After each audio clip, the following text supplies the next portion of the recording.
Hello everyone, welcome to my channel. Today we'll be discussing about the problem from relativity where you have to calculate the difference between the time measured by two atomic clocks, and out of these two atomic clocks, one of them will be on the earth on the rest frame, and then the other one will be in the airplane, which is moving with certain velocity relative to the earth.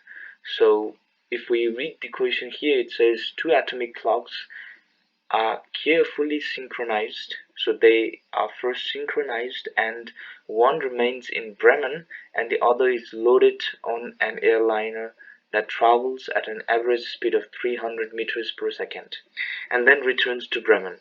So you put the other atomic clock in the airplane, and then it goes around, goes to somewhere at an average speed of 300 meters per second, and then again it returns to the Bremen.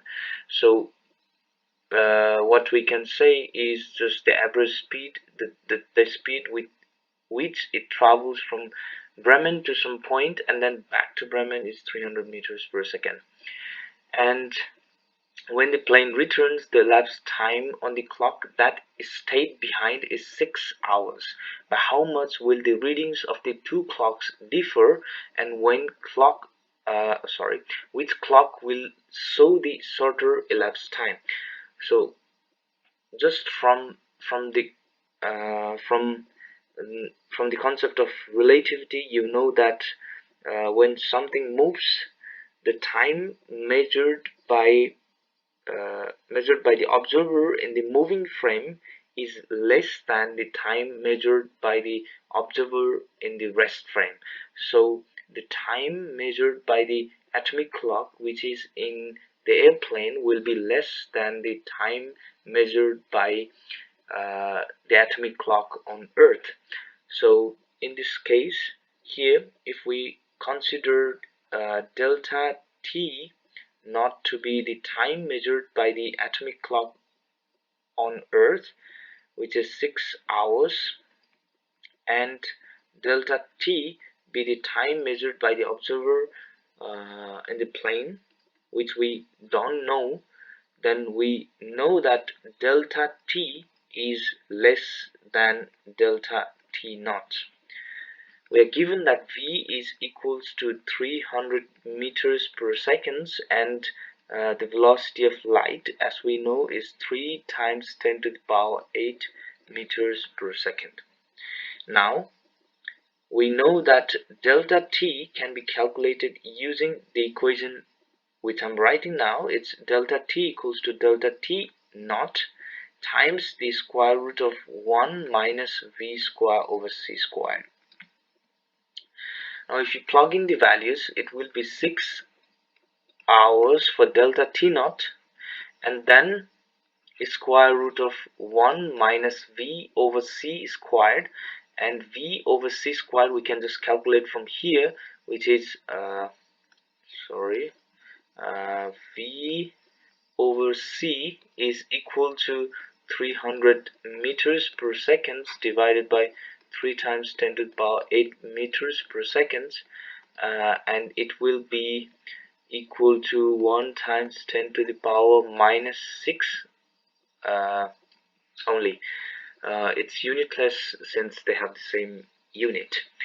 So this will be 1 times 10 to the power minus 6 to the power 2, and that will be equal to 1 times 10 to the power minus 12. So this quantity here will be equal to 1 minus 1 times 10 to the power minus 12.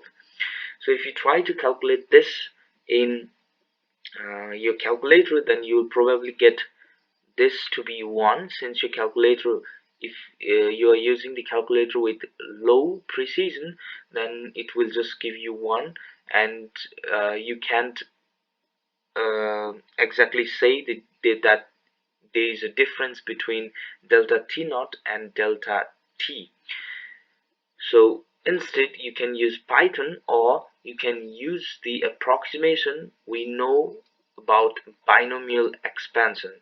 So we know that 1 plus x to the power n when x is really small, uh, is nearly equal to 1 plus nx, and then there will be higher order terms, but they are neglected.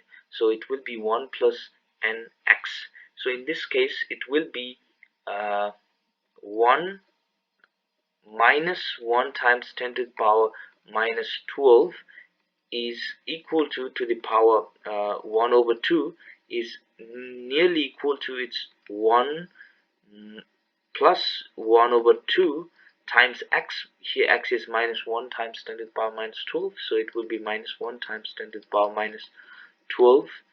So it will be 1 minus 1 half times 10 to the power minus 12.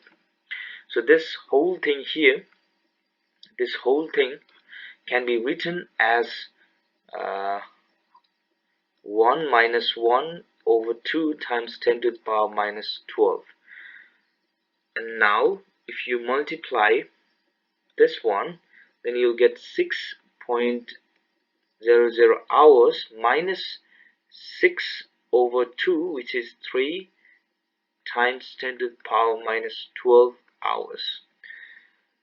And as you know, this 6 hours is just the time measured by the atomic clock at rest, which is on Earth's surface.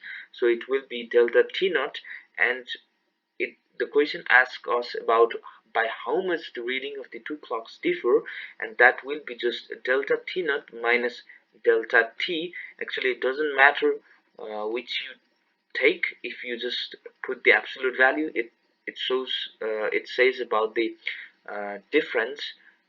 So you can just take the absolute value and don't care about which one is first and which one is the second. So here this delta T naught minus delta T will be equal to, from this one we already see here that delta T is equal to delta T naught minus 3 times 10 to the power minus 12 hours. So that implies that delta T naught minus delta T is equal to 3 times 10 to the power minus 12 hours. So if you calculate that, the difference will be 3 times 10 to the power minus 12 hours. And if you convert this into seconds, it will be 3 times 10 to the power minus 12, and you have to multiply it by the factor of 3600 seconds, because 1 hour has 3600 seconds. So this will be equal to 1.08 times 10 to the power minus 8 seconds, and this is equal to 10.8 nanoseconds. 10.8 nanoseconds. So the difference here which you need to calculate is equal to 10.8 nanoseconds, and the clock which is in the airplane has shorter elapsed time. I hope you can solve the problems like this. If you get some problems like this from now on, I think you'll easily solve it. Just use the binomial approximation if the velocity is really small. So we can use the binomial approximation in this problem, because the velocity is really small compared to the velocity of the speed of light. So if that happens, the v over c ratio is really small. As you can see here, it's 10 to the power minus 6. And if that is so, you can use the binomial approximation, which is 1 plus x to the power n is equal to 1 plus nx. And using that binomial approximation, you can easily convert the problem in such a form that you can calculate it with your calculator. Otherwise, if you just use this the actual square root values, 1 minus 1 times 10 to the power minus 6 squared, then you will probably get 1, and that will give you 6 hours and no change in the time. Okay, thank you for watching the video. Don't forget to like, subscribe, and share my videos, and also turn on the notification icon so that you can get the notification when I upload a new video. Thank you.